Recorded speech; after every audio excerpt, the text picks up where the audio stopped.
Here we have one of the best examples in London of what is known as a ghost sign. This particular one is located a short walk from Clapham Junction train station. Now, I'll just see.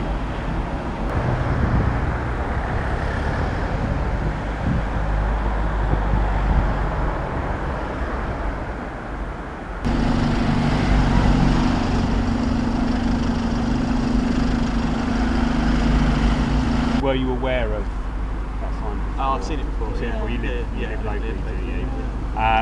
Do you know anything at all about it? Hazard a guess what it is? Well, I'm guessing it's an old advertisement.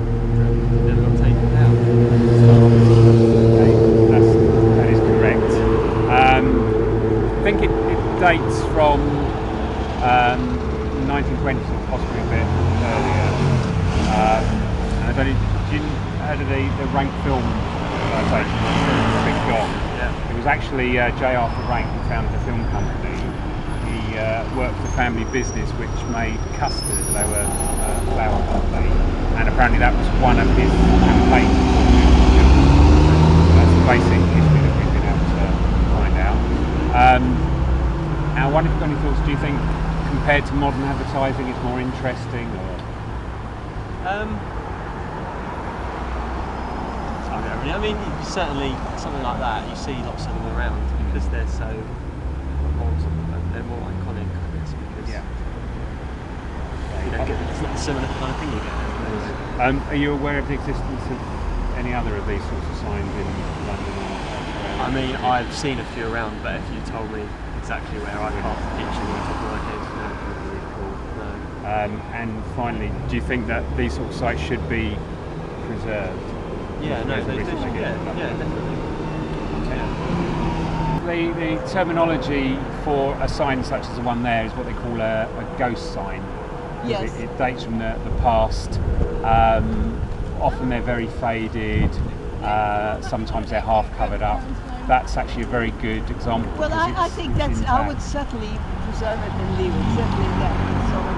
But if you ask me whether I want a great big McDonald's sign, or it don't be just McDonald's, Coca-Cola or something on buildings, then I've been trying to say. So you think, as a rule, sort of modern I think advertising it should be. It's not just modern. I think if it's tastefully done, I think it's absolutely necessary. To have signs. But grotesque, great big signs on buildings is a shame, don't you? No? No, I agree with you. Do you think something like that has beauty or? I think it has a significance. I don't know about beauty. I think it's quite tasteful, and it blends in with the brickwork. They haven't kind of gone over the bricks and they left them shining through. Yes, I think it's rather nice. I think I'd preserve that. Would you? I would. So, do you think that's superior to the sort of modern advertising hoarding we have behind us? Well, yes, I think so. I don't know whether it's superior, it's just that we tend to preserve anything that's old, be it furniture, be it vases or anything. We seem to preserve the old things. And it's always hard to, well, that's enormous, it's big. I'd rather not have it. But then we get so used to it. It's blocking out the building too. How do the people feel in the building? Do we sell it? I don't know. If you were about to sell that building, but I guess they probably got so well paid that they say you can have it go as big as you like. It was also the subject of a court case in, I believe, about 1923. It was actually very cheap and seemingly quite nasty product, and a mother made some baby formula using the flour, and I think actually made the baby ill, so she took it to court. So that's a little bit what we know about it so far. Okay. And do you think that these sort of signs and old advertising holdings, they should be preserved as part of our heritage? I would say, yeah. I'm a massive fan of the old Guinness signs, on like various buildings. So. And are you aware of any other signs, either locally or travel? I'm afraid not around. Them out yeah, no. tell you where I saw a lot of graffiti, and that's in Berlin. All the buildings are covered in signs and graffiti.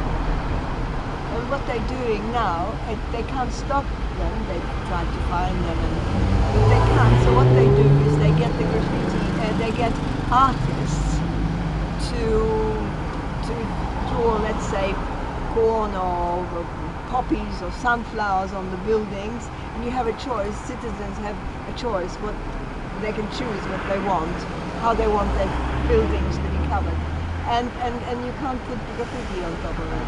So they sort of make elegant graffiti. Has that stopped people putting yes, graffiti yeah, on? anything rude or ugly or controversial or offensive. So they just put. My friend chose what is it called, sunflowers. So his house is covered all in yellow sunflowers. So do you think you're more likely to look upwards now when you walk on the streets? A lot of hidden history is above eye level. I think now that you pointed it out, I haven't noticed it. I go here sort of twice, once a week to a hairdresser or once a month, whatever. And no, I haven't been looking at all. Now that you mentioned it, I'll look up.